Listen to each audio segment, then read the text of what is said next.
Hello, everybody, and welcome back to Only Stupid Answers. This is the show where we answer your questions about movies, TV shows, comic books, Batmans, Penguins, and more. I'm your host, DJ Wooldridge. With me, as always, is Roxy Stryer. Hey, Roxy. Yep, that's me. And this week, we are going to be talking about the season finale of The Penguin and how it leads into the Batman Part 2 and what we'd like to see in the Batman Part 2. But before that, as always, a little business up top. If you want to watch this live, check this out early, ad-free. You can do that over at patreon.com/onlystupid-answers and check out Patreon-exclusive shows like Mutant Academy. You can also just support the show, and we really appreciate it. Please leave comments on this or on Spotify. We like to pull comments every week. Last week, we got a comment from Johnny K 4669. I've been waiting for a video like this. This is off of our video talking about the MCU teasers that have not paid off yet. I've been waiting for a video like this because all the shit the MCU has dropped/will drop infuriates me. Side note, Justice for Eternals. And then the Phantasm. Since you guys didn't bring it up, what do you think are the chances we get Michael Mando as Scorpion in a future Spider-Man movie? So for those at home that might not remember, in Spider-Man Homecoming, Michael Mando, also from Better Call Saul, shows up playing Mac Gargan, who in the comics becomes the Scorpion. Spider-Man, I think, disrupts, it's something like a gun deal or whatever. And then he shows up in the final scene or like a later scene with Michael Keaton's Vulture in prison. And he's like, hey, I heard you know who Spider-Man is. Will you tell me? And then Michael Keaton doesn't tell him. And so people since then have been like, ooh, maybe he'll show back up as the Scorpion, which he does in the comics. Roxy, do you think Michael Mando will ever return as the Scorpion? I have no idea. I don't think so. I don't know. What do you think? I'm going to assume no. Okay. I'm going to assume no. I'm going to assume that we would have done that early. Yeah, exactly. When? Yeah. At what point? Like, I think there was talk about when we were, talking about possibly doing a street level Spider-Man movie that he could come back for that. And also, I think Michael Mando is very talented and he was very good in Better Call Saul. But now Better Call Saul's been over for a minute. And so I think like the heat there has died down. So it surprised me if they built a movie, like maybe you could have him show up as the Scorpion in like an opening sequence to just have Spider-Man fighting another villain. That would be cool. But I don't see him being like the villain of a Spider-Man movie. Okay. You know what I mean? I feel like I completely agree, except for the fact that never say never, because these movies sometimes be pulling out things from all the and it's like, whoa, I forgot completely about that. So yeah. I wouldn't be shocked, but it's just not my theory on it. Yeah. Well, I mean, to your point, Tim Blake Nelson's going to be the villain in the next Captain America movie, and we've been sitting on that tease since the Hulk, Incredible Hulk. That said, Michael Mando's not Tim Blake Nelson. But he's got a lot more heat on him. Yeah. So you know what? We'll see, everybody. Okay. So listen, gang, we're going to just slide right past news this week, and we're going to go into our main discussion, which is going to be we're going to talk about the season finale of The Penguin and our thoughts on that. Spoilers. Plus, we're going to talk about the villains that we think could be in the Batman 2, or the people that we want to see. The people we want to see in the Batman Part 2. We're going to talk about what we think we will see in the Batman Part 2, and then what we'd like to see in the Batman Part 2, and the presumable the Batman Part 3. I don't know about you, Roxy, but there's a lot of conversations you have with people, and most everybody's like, yeah, I don't think we're ever going to see the Batman Part 2. I think it's going to be consumed by the James Gunn. They don't think we're going to see the Batman 2? Yeah, because no, I definitely think we're going to see the Batman 2 because of the new DCU and all that stuff. They're not going to want two Batmans. Gangbusters for them. You're right. You're correct. That is correct. And money. It's still. I think people don't remember this. It's still run by Zaslav. Well, when somebody says like, "Oh, we might not get it," I'm like, well. The Zaz of it all. I mean, nothing's off the table. Well, do you think that Zaz is looking at, or as Christian calls him, Zoloft, which do you think he's looking at Penguin and like, yeah, let's dead that? I mean, listen, I don't know what that man's thinking. I would assume not. Money. He's thinking money, DJ. I know, You but know then, that. I You know, know that's what he's thinking. I know, but they found a way that they can make money by not making things. So, so the point is, I don't know. But listen, I agree with you. I also think, listen, I am in the camp. Should Zaslav be the villain in Batman 2? But I think, well, that'd be great. But I think a couple things. One, I think the Batman Part 2 will come out quicker than whatever they're planning on for, what is it, Brave and the Bold, whatever the DCU Batman movie is. And I'm firmly in the camp of the Batman did well for you. The Penguin did well for you. As far as I know, Robert Pattinson kind of champion to be, he's like, can I hang out with Superman? Just make him your Batman. Just say the Batman is the Batman in our universe, by the way. And tell Matt Reeves, like, listen, Matt, just like the comics, in the Batman movies, you can do whatever you want. But Robert Pattinson's going to show up in our Justice League movie. All right, he's going to be our Batman. You know, but you know, I'm not fully in the same camp as you, but I do hear where you're coming from, and I'm not exactly sure where I land. We'll see. We will see. We could do an episode on that. Who do we think should be, if they're casting a new Batman for the DCU separate from R-Batz? Who should that Batman be? Should it be R-Batz? I think it should be R-Batz. But if it's not, I actually don't know who I'd go with. I actually think of this generation of actors, that's maybe another reason. R-Batz is like, yeah, that's the good job. That's correct. Good job. He's very good. Because people are like Glenn Powell, and I'm like, Glenn Powell's great. That doesn't. He's a great Bruce Wayne. That's the thing, is that the combo, and I am of the opinion, I don't know if it's an unpopular one or not. I didn't particularly like the Snyderverse stuff. I thought Ben Affleck was a really good Batman Bruce Wayne. I thought that was good casting. Yeah, he's really good. Yeah. I agree. Did you see the clip? Get enough credit. Did you see the clip? There was a clip going, I'm not on Twitter as much now, but I did see a clip of Ben Affleck where he was talking about, where he's talking about how he thinks AI will affect the industry moving forward. And it's one of those, oh, that's right. Not only is Ben Affleck an actor, but he's been like a producer and like hip deep in the industry for decades now, and he's really smart about this stuff. You forget because you think about the roles he plays, and you're like, oh, but that's not. He's an actor. That's not who he is. Yeah, completely. Anyway, let's talk about a Mr. Cobb, the Penguin, as he's known. We got the season finale, series finale, question mark. Question mark, exclamation point. Yeah, this is season 1, episode 8, A Great or Little Thing. Truths are laid bare as Cobb nears the end of his journey and his power struggle with Sophia comes to an end. I'll give you brief thoughts on it.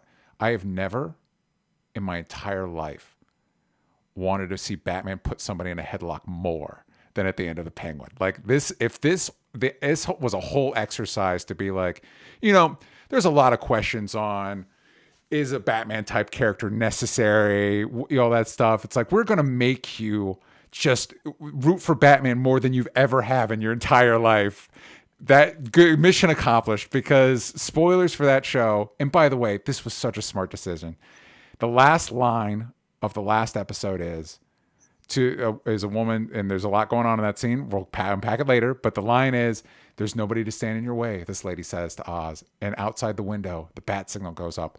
And I've never been more amped for the bat signal ever. And I'm like, yes, go punch him through a window, Batman. Those are my thoughts. Roxy, what did you think of the last episode of The Penguin?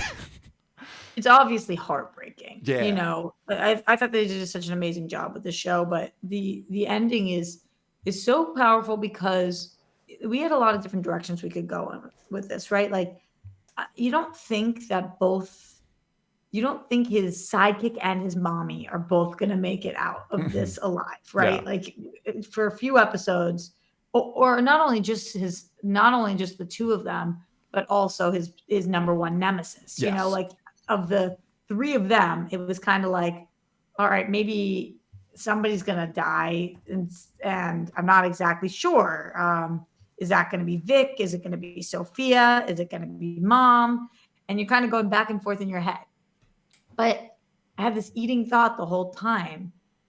that we know that they weren't planning on a season 2. Yeah. Which means that no one is safe. Mm-hmm. But they are planning on the Batman 2, which means that Penguin is safe. Yeah. Yes. So you start to think like, okay, who's going to fill out that world? And when you start to think like that, it makes sense that they killed off the one character that we were never going to see in the back.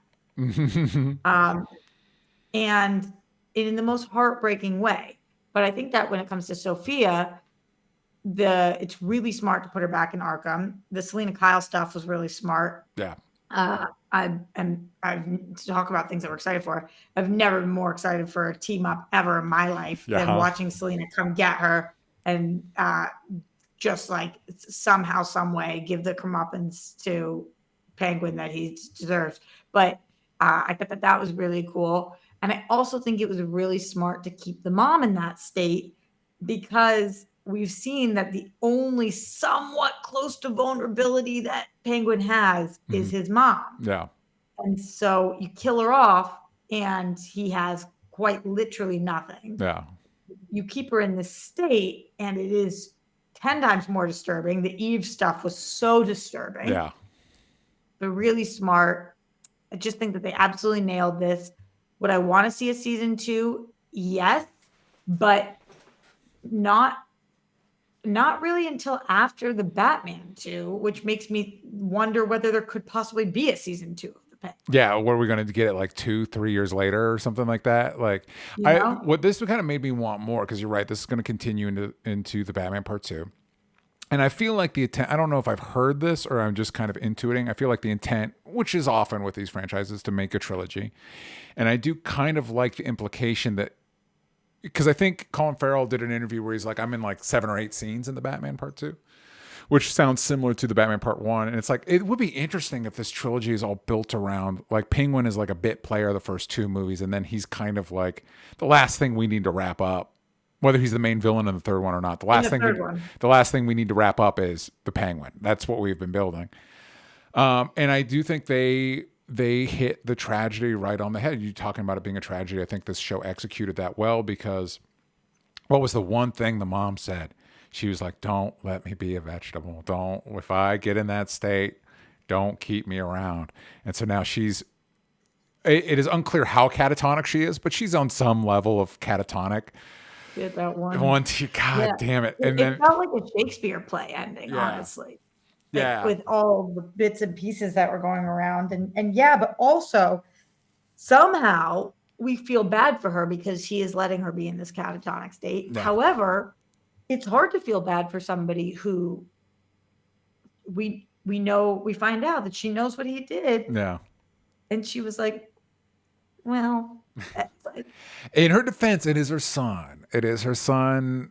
I know. Okay, so I'm curious your thoughts on this, DJ. Yeah. My thoughts are it real messed up. The whole situation real messed up. What do you do? What are the alternatives? You have to institutionalize that person. I'm not saying that you disown them as your son, but that person can't be on the streets. He sure can't.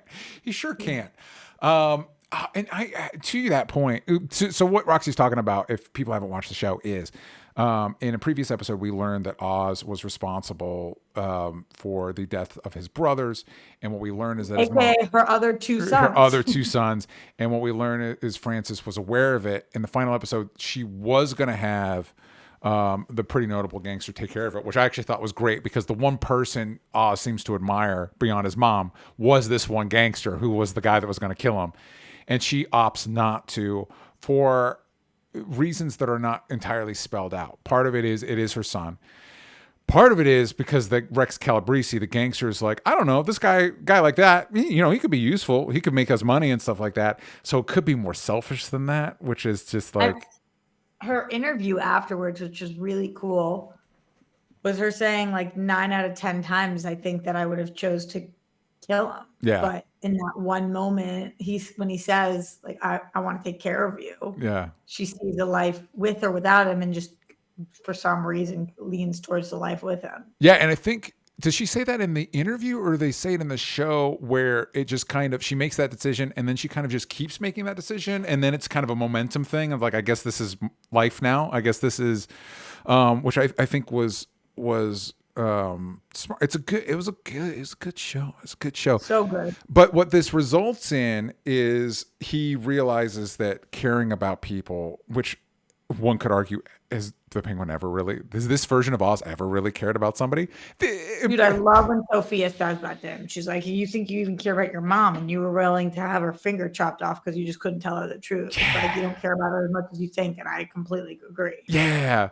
So, but in his mind, he's like, that's a vulnerability. And so, and I knew it was Colin. Not this way. This is the worst way it could have happened. Poor Vic is like, listen, Oz, we did it. They share a celebratory bottle of wine, I think, if I'm remembering right. And he's like, you're like family to me, which in hindsight he shouldn't have said, because one could argue that's what triggered Oz to choke him to death. Oh my God, you just victim blamed so hard, dude. It was just one of those things. Said that. But it's, he should have run away with his friend, which we all knew he should have. No. Run away with your friend. Yeah. It's just similar to what the mom said in the interview is what he said in his interview, which was 9 out of 10 times I would have gotten on that train with her. Yeah. But this time I didn't. And you're right, he should have. I think that this was so smart, but I wish that if we had known there was a season 2, I wish that what they had him do was had Vic find out something about Penguin that made him not forgive him, one of 50 things, and have him team up with Sophia. Yeah. Because that would have been so fun to see. I think that Renzi Felice is so talented. So good. And it is really a bummer that if this show does get a season 2, that he's not there. I agree. And truthfully, it is kind of a bummer. You are right in that there's not going to be any time for us to spend there's any time on this character. Even if he was around, he would be in a scene handing Penguin something. That would be the screen time. I wouldn't have hated that though, because I like this character. I like him. I know. This was brutal. And so at this point, and this is what I'm talking about. So at this point, Oz killed this one character we really like. He's got his mom as basically a catatonic prisoner. He killed his brothers. It's like, screw this guy, man. Oh my God. I like that maneuver so many times when we spend time. We just talked about this on Wicked. Like we're going to focus on the antagonist of this story. We're actually going to flip it and focus on them. And here's how actually they're just misunderstood, or they're a pretty good person. This went so hard in the opposite direction. Like, no, the more you know about Oz, the more you are going to hate him. From childhood. Yes. There will not be a point in this character's history that you find out about that you're like, well, maybe. No, he's the worst. Or a moment where you're like, oh, that's why he's like that? Nope. Because this horrible thing happened. No, from childhood. Yeah. Childhood. Oh my God. Let's talk a little bit circle back to the Sophia Odal. This I thought was really smart because you got Kristen Milioti in your back pocket. As far as in your Batman universe, you don't want to lose that asset. That she is so good in the period, but also specifically in this role. And I don't know. And in Arkham, there's just so many uses for her. Like, especially if we do end up merging the Batman verse with other verses, she's in Arkham. Yeah, Arkham is a good player. And so, and I don't know about you, Roxy. When I was watching, it's like I don't know how you dismount this story with Sophia alive. And this was the best way to do it. You send her back to Arkham, which for her is worse than death. But as for us as an audience, you see that. You see it on her face. She's still in play. And what I would like more than a Penguin season 2, and what I would have liked originally is a Catwoman miniseries that follows up specifically on the plot line here, because she gets a letter from Selena Kyle, who this show reminds us is her half sister. Which I hadn't even really considered. Thank goodness they completely, when they put that in, I was like, oh. Yeah, that is right. Yeah, that is right. And so it's like this, there is no better setup in my mind for a Catwoman show than this tease. Because I also don't know how you follow up on it in a Batman movie. Which they don't necessarily need to follow up on it. But like you, Roxy, do follow up on that. There's no way they're not following up on that because Matt Reeves was theoretically, and I think that Renzi Fleece said this in an interview with Christian. Matt Reeves was heavily involved in the making of the Penguin. Yeah. So there's no way he's like, yeah, that's a fun little thing that will never. Of course they're gonna follow up on it, but the timeline is kind of wonky for me on how. So if we think that do you think that the next Batman verse project is going to be the Batman 2? That's my understanding is yes. And that comes out, I think it comes out in 2026, which is insane to me, but yeah. So kind of how do you do that then? And then after that, follow it up with a Selena Sophia show. It's almost like Selena Sophia would have to be before that and lead into how Sophia gets to be with Selena and Batman trying to take down Penguin. But you are right. The takedown of Penguin really might not be till the third movie. So then you could do Batman 2. And then in 2027, you could have Selena Kyle go find. Yeah. But it's just a long time. We get the Catwoman in 2028, and then we get the Batman Part 3 in 2030. That's just like crazy town USA, but maybe fine. Because I just looked up, and according to IMDb, always reliable, the Batman Part 2 is supposed to happen in 2026. And I think that before we segue into our thoughts on the Batman Part 2, any final thoughts on the Penguin? I have a question for you. Yes. Are you recommending this show to non-comic book fans? Yeah, I would. I would recommend it to non-comic book fans. However, I would with the caveat of like you should watch the Batman first. That's a good. I think that's because I do think that is required reading, but I don't know that you need to be a comic book fan to enjoy this. What about you? You think you need to see the Batman before this? I don't know that you need to, but I think it would be helpful. Okay. What about you? I don't know. I'm not sure because it's been interesting. Like I'm home right now for the holiday, and my dad is a big loved Sopranos. Yeah. Big, gangster crime show fan. Yeah. And his girlfriend was trying to get him to watch this with him, and he was like, "I don't really do shows like that." And he asked me like, "Would I like it?" And I'm like, "Oh man, I think yes." Yeah. I think. Yeah. But hard to say. Because it is more heightened than a Sopranos. It's but not the same tone. And people keep relating them, and I understand why, but it's not the same tone. Yeah, it is. It is definitely, it takes place in a superhero universe where a superhero exists. But it is more, if you're somebody like your dad's not into superhero stuff, it is more grounded. It's in this weird middle space, Right. Yeah. Right. I'd give it an episode, especially that first episode. That first episode is really strong. That's what I said. Why don't you try the pilot? Yeah, try the pilot. The setup for the pilot is really strong and very, things get more heightened as the show goes on. But that first episode's pretty crime story grounded. Yeah, I had a friend the other day who said to me, "I watched the pilot. I didn't like it." Well, I like the show, and I was like, "I don't think so." Yeah, pilot's good. So if you don't like that, pilot, I don't think you like the show. Yeah. So what do you think the chances are of there being a Penguin season 2? Well, okay, if 2026 is Batman 2, when would they have to go in production on that? Next year? Yeah. I don't know. I think it's a legitimately really big player here that Colin Farrell's miserable. Yeah. Is going to have to do it for that. You said Batman 2, he said he's in 8 scenes? Something like that. That's what he said. Like a smaller number.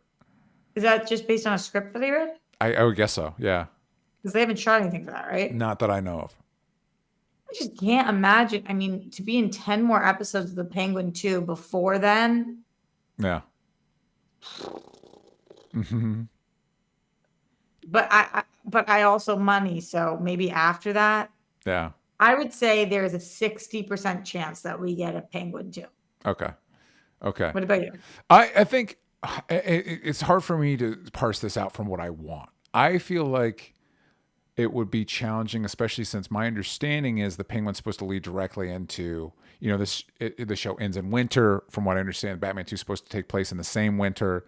This was to bridge that gap. So on a logistical level, like you said, wait, so we're not going to get a Penguin season 2 to what, 2027 at the earliest? If it's supposed to take place after the Batman Part 2? Colin Farrell, which I don't blame him, by the way. When she says he's miserable, it's the makeup. It's look at this. Think, picture in your mind Colin Farrell, and then look at this. Like, come on, man.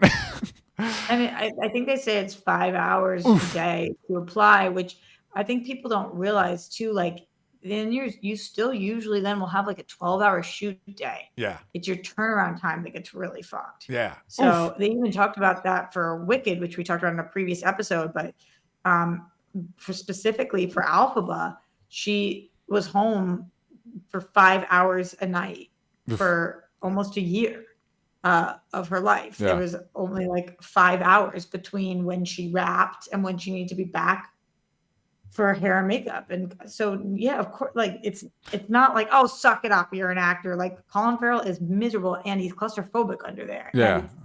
It's your whole life. It's not just a couple weeks. It's months and months of this being his life. They did a good job on that on Wicked, by the way. They looked They looked good. It's trickier than you guys think. They did a good job on it. Yeah. So I think what would be more likely, and again, this is also what I want, is they drop that Selena tease. It's like, yeah, just do a Catwoman show that also that follows up on the Sophia angle. But yes or no, season 2 of the Penguin? I think no. I think no, or not anytime soon, like years from now. Which at that point, like, if you're not getting a season 2 of something till like 2, 3, they did this with Arcane. So in what we're into, our audience talked about being into Arcane. It's been like 4 years since Arcane season 1. Does that even count as a season anymore? Like, what are we doing? Like, that's not. It's another season. Hi, my name is Severance. Are you home? Hello. Yeah. Like, what are we talking about? Like, how long? Like, I'll allow a Game of Thrones to be like, or House of the Dragon. You get a new season every other year, right? That's a little long for my taste, but sure. But when you're talking 3, 4 years, like that's another show then. That's another miniseries. One of my favorite shows that did that, though, was, did you ever hear of or watch the Lisa Kudrow show, The Comeback? No. So they had season 1 of The Comeback, and then 10 years later, they dropped season 2, and it was phenomenal. That is funny. It was amazing. Yeah. Okay. All right. So, shows aside, now we're going to transition into the Batman Part 2. You and I have villains that we would like to see. Roxy, what do you think? Should we get into the villains we'd like to see or talk about what we think we're going to see first? I think we should talk about what we'd like to see the whole time, because I think we'll inevitably mention what we think we're going to see when we're talking about what we would like to see. Okay. So what we're going to do is Roxy and I have lists of villains we think they should do. I'll start us off. Wait, no, I'm going to make you start us off. Huh? Are we ping-ponging? We're ping-ponging. So I'm actually going to have you start us off. The easiest one to start us off with is obviously the Penguin. Yes. I would like to see the Penguin. We're going to see the Penguin, and we should see the Penguin. I'm a little disappointed to hear only 7, 8 scenes, but I'm with you that I think this is going to be a trilogy. Yeah. But I do think that in the first movie, I really loved the Penguin character. I think we all were like, Colin Farrell is crazy good. Yeah. It's going to mean so much more now when we see the Penguin on screen. I actually think the Penguin is required viewing for the Batman 2 more than the Batman is for the Penguin. Yeah, you're probably right. You just aren't going to feel the same way, because he truly is one of the most vicious villains we've ever seen in any, I want to say in any superhero movie ever. Yeah. Based on what we have seen, who he is, what his motivation is, and how long he's been like this. So I'm really excited to see him now and have all of this background. And we know that that the Batman doesn't know all of this information. He has no idea. He does not know who he's dealing with as much as we know who he's dealing with. Yeah. And it's like, this is just some guy. And it's like, no, man, this guy sucks. You all right. No idea. Yeah. Oh my God. I can't tell you. Just again, just such a, because we talked about that they had said no Batman, right? And I think I mentioned in one of our discussions, like, could you at least give me the bat signal? Ooh, they waited till the exact perfect moment to execute that. I'm like, yeah, good job, show. Applause. Perfect. Okay. Totally. So wait, let me pull up my list. Is he on your list, or you didn't put him on? I did not put him on my list because of course we're getting Penguin. So I wanted to do other stuff. Here's the other thing. Roxy. Because you don't want Penguin. Wow. Wow. Oh, no. Here's the other thing. I went with, or at least with these first ones, I went with what I thought were likely, based on the fact that Matt Reeves has said this is also going to be grounded. I again am on the record. I think we've done grounded Batman for a while now, so maybe we could start making him a little less grounded. Okay. And also, grounded is relative. He's got special eye cameras that are like contact lenses, so and bulletproof armor. Grounded is on a spectrum. So, but with that in mind, we mentioned a newspaper reporter with the last name of Elliot in the Batman Part 1. There's the Elliot Bridge in the Penguin. I think all this leads to alludes to the villain Hush from the same, the Batman arc of the same name.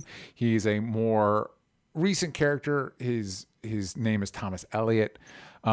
I am not a huge Hush fan. Really? Yeah, just because there's not a lot to him, which is fine. That's how a lot of villains start. And then through adaptation and stuff like that, you learn more. That said, Hush's whole bit, especially when he first was revealed, is he knew Bruce Wayne's identity. And so it was he was able to get to him on a more personal level.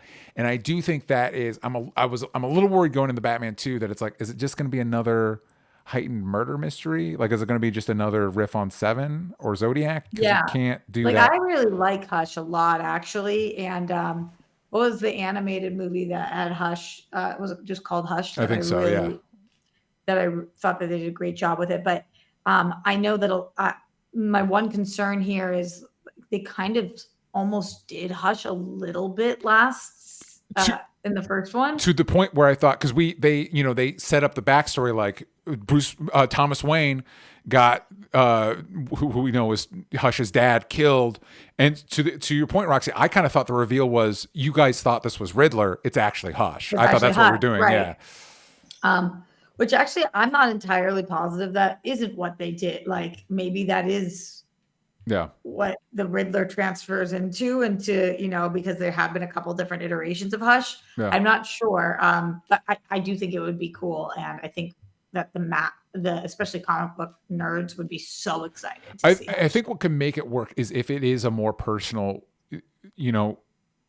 Batman had to do this city-spanning mystery last time, but now it's somebody specifically going after him as Batman. I think there might be some story mileage there that makes it different. Got you. What's your next one? I don't know if the people are going to like this one, but this is my next one. Okay, so in the very well-loved show Gotham. Yeah. In the very well-loved show Gotham, they did a really cool version of Firefly. Okay. I think they did a really cool version of Firefly. Yeah. They gender swapped. I don't think I've ever seen or read a female Firefly before Gotham. Maybe you could tell me otherwise, DJ. I'm not aware of one. But she was upset because her brothers had been killed. And so she essentially teams with the bad guys against Bruce Wayne and becomes an arsonist. Yeah. And which is true to Firefly, the arson part. But I think it would be really cool to see this character done right. And I think it is really interesting to keep it as a woman because she is so they always say, this isn't a proper way to say it, but people who mass murderers are men. They kill people they don't know. The only time women are murderers are when they're killing somebody that's personal to them. Yeah. And I do think that we have seen the Penguins of the world who will kill anybody. Yeah. And it would be really cool to see Firefly. We also saw flooding, and in a biblical sense, I guess, fire would be really interesting. Yeah, water, here. fire. So, yeah, I like that dichotomy. It'd be interesting. It'd be hard to imagine Firefly being the main bad. No, yeah, I completely agree. That she maybe with Hugo Strange or somebody. Yeah. Although that was supposed to be the villain that was who Brendan Fraser was playing in the Batgirl movie. Oh yeah. So, and I like the idea of you pitching it as a female character. It feels like, okay, if we're going to do the grounded thing again, grounded. That does feel like the closest you could get to what would be a Poison Ivy character without having to do like plant magic. Like, you know what I mean? She's setting fire to stuff.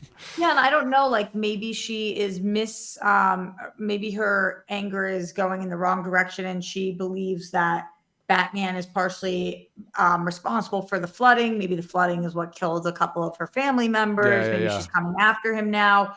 Although I know that we did see more of the aftermath of the floods with Victor, so we've kind of played on similar beats. But I think it could be really cool, you know, to see her join up with whoever is the big bad. Maybe even it is Penguin who kind of like reaches out to her or whatever it is. But I agree with you totally. She's not big enough to be the big bad. The new animated series Caped Crusader has an episode featuring, I believe he corrects everybody saying it's Firebug in that version. And he's basically, I think he's utilized, if I remember right, he's utilized as a way to lure Batman out. Like they're trying to get Batman, and Batman comes and saves people. So we're going to let this crazy person out to set shit on fire until Batman shows up. And Matt Reeves is a producer on that show. So I could see, there's clearly, it's on their radar. You know what I mean? That character, Firebug, is on their radar. Okay. Yeah, and on mine too. Yeah, I just think it'd be cool. Fire it's not, I agree completely with Mike Joyce says, I like the idea of Firefly being a minor villain in the movie. Being an arsonist isn't very super villainy. Yeah, you're not going around and lighting the entire, but it's still fire and it's still scary though. I like that a lot. I like the idea contrasting like the water from last movie, fire in this one. I like that a lot. So my next one, I kind of got the low hanging fruit out of the way. Based on the discourse I'm seeing online. So the other one that I've been hearing a lot online that I do think would work, and this is another more modern one, is the Court of Owls. And so for people that might not be familiar, the Court, I think it first appeared in the New 52 in that revamp, and it was basically this secret society of the richest, wealthiest, most powerful people in Gotham, wear these creepy owl masks. And narratively, its function was this idea of that, especially at that point in Batman's career, he felt like, this is his city.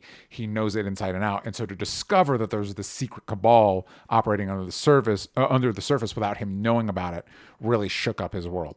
You can't quite tell that version of the story in the Batman because he's still relatively new. Even in the next one, if the next one's taking place just months after the Batman Part 1, he's still relatively new to the game. And so you don't have that. That said, of newer villains that have introduced, I think the Court of Owls is a really cool concept. And we've tried to do it more. I think it showed up in the recent the Batman game where you play the sidekicks. I don't remember what it was called. The Court of Owls were the villains in that. What were he plays the sidekicks? There's a video game. Oh, guys, help me out. What is it? Batman... I don't know. It's a recent video game where you play as Batgirl, Robin, Nightwing, because Batman's dead. I don't remember the name of it. Apparently, it wasn't really well received, so I didn't stick. But anyway, Court of Owls are the villain in that, if I remember right. So people are kind of glomming onto them. Did they show up in Gotham? Was that a thing in Gotham? Did we do Court of Owls? Mm-hmm. Okay. No, I'm not kidding you. Gotham is underrated, man. Like every time anybody mentions anything, I'm like, Gotham did it. Yeah. Like. We'll get to one of my picks that Gotham crushed. But yeah. So I think that I truthfully, I don't know that I do them for part 2, but if we are doing a trilogy, you build to the Batman Part 3, and I think like the reveal is like there's these people working behind the scenes. And maybe even Batman needs to work with Riddler a little bit because he's keyed into it in his little whatever. I think that could be cool. Completely agree. Curious if they would do it right now, but I also agree with you that would be a really cool pick. And Leonard Kim says, I'm with Roxy. I love Gotham when it was on. I couldn't wait each week for the next episode. Leonard, this is the most we've ever agreed in my whole life about a show. And thank you for being in my corner. The people were wrong about Gotham. Okay, so I'm going to give you another one. You guys all heard my Walk to Remember pitch for Mr. Reeve. Yeah. not my Mr. Freeze pitch for this movie. However, I do think, and they're not going to do this, but what I would love to see is a TV show called Mr. Freeze leading into Batman 2. Yeah. But I would love it to actually be a prequel to the Batman, because I was thinking about water a lot, which is, again, how I kind of went to Firefly, water and fire. But what makes more sense is water and ice. Yeah. And I was thinking, if we see the Mr. Freeze evolution in a show, because I just don't know that I don't feel like that character's ever been done perfectly, because we haven't really fleshed out like the pain and the agony of what he's gone through. You know, he's kind of become, sometimes he's a little bit more of a joke. Yeah. But if we could see what happened with Nora, and then we end that show, and we started the Batman, and then the Batman 2, we know where he was coming from, and now we have a source for all of the ice. Obviously, science is the source, but what do we do with all this water and all this anger? And that kind of is where the powers come from. And I am with you, DJ. This is more grounded, and they have said the more grounded, Mr. Freeze can very easily get not grounded very quickly. Yeah. So I think that we would have to keep it rooted in the pain and the sorrow. And I honestly don't know that he should be like the number one big bad either. But I think it would be a really cool way for him to see him use his powers. And as the opposite of Penguin, clearly an incident happens, and then he turns into who he is. So there's a nice dichotomy between the two of them. So Mr. Freeze is on my list as well. And I do think it's me giving into the fact that there is probably a way, because there's heightened elements in the Batman. Let's not pretend. You could probably do Mr. Freeze in a relatively more grounded way, but that's not really what I want to see. But this was also thinking about villains we hadn't really seen in the last time we did a grounded Batman trilogy, which was The Dark Knight. And it's like we didn't see Mr. Freeze. And the only big screen live action Mr. Freeze we've gotten is Arnold Schwarzenegger. And I'd like to see a good Mr. Freeze. Nothing against Arnold Schwarzenegger, who I think is great. But I'd like to see a good... Captain Cold, obviously, who kind of like filled our freezing needs for a second. But yeah, I'd like to see a good, like, and specifically when you're talking about the tragedy of the character, especially since Batman the Animated Series kind of redefined him, I think that would be really cool. My one concern, and I say this is, again, he's on my list too, is that how do you make that narratively different than what the Riddler did? How is it not just Mr. Freeze is going around icing people that have wronged him, and then Batman needs to stop him? You know what I mean? Yeah, I think it's all in like the personality, honestly, and less in the plot, because the way that they played Riddler this time, which is very different than Gotham. Yes, that part's different. One could argue their version of Penguin and Riddler are very different than Gotham. That's what I'm saying. Yeah, no smooching. But he was very like scorned ex-lover vibes. Yeah. And very like what incel vibes. Yeah. So I know people that are triggered by that word, but you guys know what I mean. He was. That's what he was. I wouldn't go that direction with Mr. Freeze. Yeah. I think it's it's a less angry and more devastated, less incel, more like sad, so must not revenge but justice in his mind. Yeah. And then I think that's kind of the difference that you could play up. Yeah. I think my mind, I just let it start getting heightened and do a good Mr. Freeze is what I'm saying. By the way, the game I was thinking was Gotham Knights. Thank you for Mike Joyce for helping me figure that one out in the chat. Okay, so you said Mr. Freeze. I said, yes, me too. So now we're back to you. No, that's so sad. No. But you don't get to say somebody then. You say somebody that will come back I to me. I said Mr. Freeze. That's the next one on my list. That's what I said. Okay. Speaking of the best, I feel like this is going to be on your list as well because I think both you and I have been asking for this for a minute. You can correct me if I'm wrong, and I've just made that up in my head. But based on Gotham, yeah. I've been waiting for Professor Pig for a while now. Yeah. I think that Professor Pig is the perfect level of effed up for this Batman universe. Yeah. I also think he's not a household name yet, which is criminal because he is such a great villain. Yeah. I agree. And like, he's scary for everybody. I mean, everybody can kind of picture themselves like medical operations that you are not consenting to, I guess, would be at the root of what is the horror of it. But I could so easily see, like, I don't just want him to be a side villain. I could see him being like the big problem. Yeah. This is the big effing problem. And what's going on in Gotham, the seedy disgustingness that is in the underbelly of Gotham and what is happening here. Yeah. And visually will look so different than any other villain we've ever had on the big screen for the Batman. So I think that would be awesome. I love that idea. There is one caveat that I will revisit later on what I would like to see with Professor Pig. But to your point, he on your list? He is not on my list. However, he does connect to somebody on my list. So we'll get to that. But to your point, I think unlike Hush, I think part of my issue with Hush is that Hush's motif is boring. It's just a guy in bandages. Whereas Professor Pig, he's got a bit, and his bit is visually interesting. And like you said, we haven't seen on the big screen, and he would fit this Batman's universe better.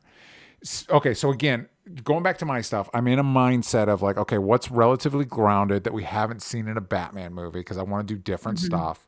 And there's a few options that would have fit this specific thing I'm going for. But I decided because we got teased for it, people were excited, and then it ended up not happening and totally be very different than what we would have gotten. But let's see this version of the universe's Deathstroke. Let's see the Deathstroke in the Batman. Wow. Okay. Because I like the idea of like Batman maybe becoming an increasing problem. So maybe Penguin or some other crime people are like, let's hire outside help to deal with this guy. And it would be interesting to see this version of the Batman face a physical threat in that way, and maybe see him cut loose a little bit more. In the, I think that's a great pick, DJ. Yeah, because he does like seamlessly fit into this universe. Yeah. And we could get some really cool combat sequences. Yeah. You know, some villains are very, I don't want to say hands off, like they're not involved. Yeah. But it's a lot up here and a lot, like, it would be really cool to see some really kick butt fights. And it's also different in that, as opposed to Batman's having to chase down this villain in this situation, similar to Hush, somebody is chasing him down. We've hired somebody to find and kill Batman, and so he has to figure out, okay, how am I going to get out of that? And again, it would be different. The other person I was playing with that fills a similar role, I just like Deathstroke more. It would be Deadshot. And maybe I was thinking, the second you said Deathstroke, I was like, Deadshot would be really cool. Deadshot's almost easier to integrate because it's literally just an assassin that has good aim. Like that's all it is, basically. So he fits even better. I just want. But we have done him more. Well, yeah. Mm-hmm. Who would be a good? We should have done that. Who should play these people? I don't know who would be a good. Well, you guys tell us. Can you? Maybe that can be our Spotify conversation. Yeah. Let us know who should be cast in these roles. Mike Joyce in the chat said, could they do Mad Hatter? I think they could. My thing has always been, and something I like about these movies is trying to imagine this universe as an ecosystem. And I think you could slot in. There's a lot of different types of criminality in our world. You could slot in villains to represent different things, like Penguin's kind of handling the drug dealing stuff. Scarecrow could fill a similar slot. I will say, if you were to do Mad Hatter on this, the criminality slot he slots into is very upsetting and wouldn't maybe be good for a 4-quadrant PG-13 movie. But anyway, so my next one was Deathstroke. I think we're to your last one, Roxy. Yeah, you just mentioned him actually. And it's mostly because I love this character and I think there's so much you can do with him. It is Scarecrow. Yeah. You are right that he kind of does fill a similar space that we are already in, Yeah. but we're already in it. Yeah. So it clearly fits in the world. And we have seen right, because we watched the Penguin and we just lost a lot of the key players in the drug space. Yeah. I do Yes. think that it does leave room for Scarecrow to be taking over a different kind of empire. Maybe frenemies situation with Penguin turned into enemies. Yeah. Yeah, I just like more, that. I more like in that a that lot. space. Well, and it gets to what I want. What I've wanted from a Batman movie forever is I want something like that in the Batman animated series, where Batman's walking down the halls of Arkham and the cells are all filled with his rogues, and we've never quite gotten Totally. it. So it's like, yeah, you know what? Maybe Scarecrow's not the big bad, but he's around. I like the idea of Yeah. Scarecrow, some guy who is now a new drug dealer on the scene fighting Penguin, but he looks at Batman, and he looks at the Riddler, and like, I could do the costume thing. That could be my thing. Yeah. You know what I mean? And so he's not the That's main it. villain, but he's there. You know what I mean? Like, fill out this space so that like Batman's rogues exist in this world, even if they're Yeah, not the main villains. we're in like a drug den, and Yeah. that is the world that we really have. We're showing the seedy, disgusting drug side of Gotham, which is kind of the only side of Gotham right now. Yeah. But it would be very, very realistic that he would be a player in this world. Absolutely. So for me, my last one, I cheated a little bit, but it's my game, my rules, I can set them. Yeah. But it does, my caveat for Professor Pig that I'd like to see is Professor Pig was first introduced as specifically an antagonist to Dick Grayson when he was Batman. And so I think there's specifically, especially since Professor Pig, I think it's called, I can't remember now. Is it the Circus of Strange? Is his kind of like whatever. It connects to Dick Grayson's circus background. My last pick isn't a villain, but a character. And the character I would like to see is Robin.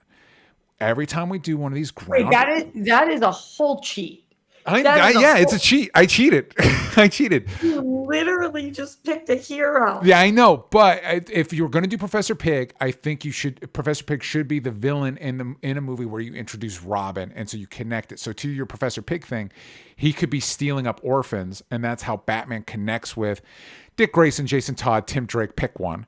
I think that's really smart and definitely legitimate. And we keep avoiding Robin, and I understand if you're in your mind, Robin needs to be a 13-year-old boy. I get why you avoid it, but like think about, use Blue Beetle as an example. Blue Beetle, the Jaime Reyes Blue Beetle is traditionally a high schooler, but the movie successfully aged him up to an 18-year-old. And to you and me, Roxy, people that are in our 30s are like, yeah, that's still a kid. That's still a young person. When we just saw the Victor storyline. And everybody that was in that place, that's definitely an easy place to kind of stick somebody who needs guidance and to pluck people out. And I think that there's a lot to be done with the world that they've actually created. That it wouldn't be that far-fetched where Robin comes from. Yeah, say he's like 18, you know what I mean? R-Batz is still like in his mid-30s, so there's still an age gap there. Have him, instead of him being his ward, have Bruce say like, okay, I'm going to hire you as my driver, and we're going to fight crime together. And there's this guy snatching orphans and doing messed up shit, Professor Pig, and that's the villain of the movie. And that's how, that's a Batman movie I want to see.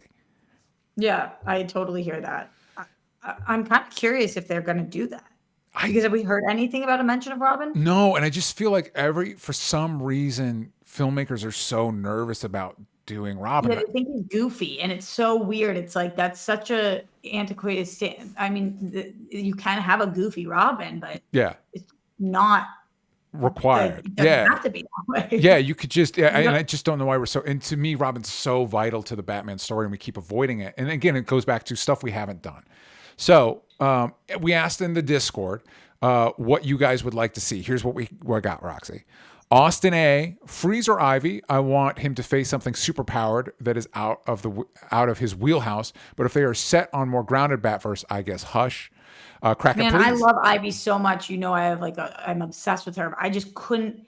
Ivy was one of the hardest parts about Gotham. They cast her 4 times. She kept growing up, and it's just Ivy's a difficult one to do in this universe, I think. Yeah, you'd have to build to it. You'd have to be like start heightening stuff in 2 so that by 3 you're like, okay, I'm into it now. Cracker Please says, I thought it was a missed opportunity not to include Harvey Dent in any of the City Hall scenes for the Penguin. It could have been great to see his good side for a while. If we're going superpowers, Freeze definitely deserves a shot. Clementine says, it is time for a live action Clayface. The world is ready. That would also be hard. We heard about some Clayface stuff this week, didn't we? Wasn't there like a casting leak and then something? Oh, I don't remember about that. I knew people were talking about in the Penguin, the Penguin's prostitute friend is Eve Carlo, and one of the more famous Clayfaces, his last name is Carlo. So I just think like, well, if we're saying not heightened, Clayface is off the menu, but I think that could be cool if we are going to do heightened. Screen Rant did Clayface's DCU casting confirmed. New Batman villain addresses casting. Oh, in Creature Commandos. Clayface shows up in Creature Commandos. Oh, is that what that is? Yeah. Okay. Yeah. Somebody had messaged me about it, and I was like, what? Meg Joy says, Matt Reeve said the other day that the Batman 2 Bruce Wayne will find it very hard to be Batman and blaming himself for the Riddler's rampage since he was inspired by the Batman to do what he did. Do you think we'd get another copycat? Robin. Yeah. That's why he needs him. He needs Robin, but this is also a good setup for Hush or Deathstroke, somebody that's like coming after him for being Batman. Do you think we get another copycat or someone pure evil like Professor Pig? I don't know about the copycat thing as much as somebody pure evil. Like the copycat thing, I feel like we just kind of did in Joker, where it was all of the replicas. I still haven't seen it, but yes. No, I mean at the end of the first Joker. Oh yeah. Like, you're right. Where we see, and then it obviously it's relevant in the second one, but pure evil, yes. But already Penguin is pure evil, so it's true. So we're already primed for it. Jake Hefner says a non-Schumacher Mr. Freeze, Clayface specifically played by Andy Serkis, so they can have him in live action and mocap. But they blew that by making him Alfred. Yeah. Or Professor Pig, get more play, played by Forrest Whitaker because of his performance on The Shield showed that he can do calm but unhinged really well. I do like Forrest Whitaker. Yeah, that's an interesting casting choice. And Leonard Kim says, Joker, I don't care about Joker 2 doing poorly or that he's overplayed. They gave us Barry Keoghan as presumably the Joker. Let's follow through with that. I actually think that's how Joker should be in all these movies. He should just be in the background.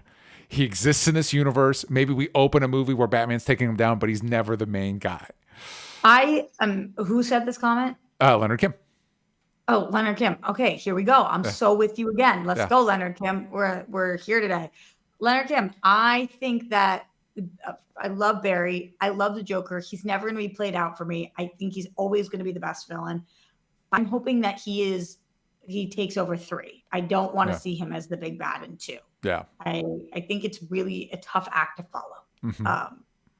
And we've just done it. So let's give ourselves a little bit of space. Roxy, real quick, of the things we've mentioned, what do you think is the most likely? Wow,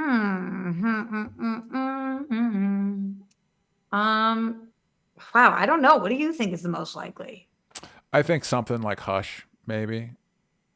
Is that the one I want to see? Not really, but most likely, probably. Yeah. I think that they're gonna have Mr. Freeze in this one just because it's been a little longer and he still has like name recognition. I love it. Let's do it. Yeah, that's what I think. Let's do it. Yeah. We'll see. Professor Pig though, that's what I want. I think we sold ourselves on Professor Pig. I think we sold ourselves on a Professor Pig movie that introduces Robin. I think we've got something there, but I hope they're listening, guys. Yeah. Come on. Watch Gotham. And just watch Gotham.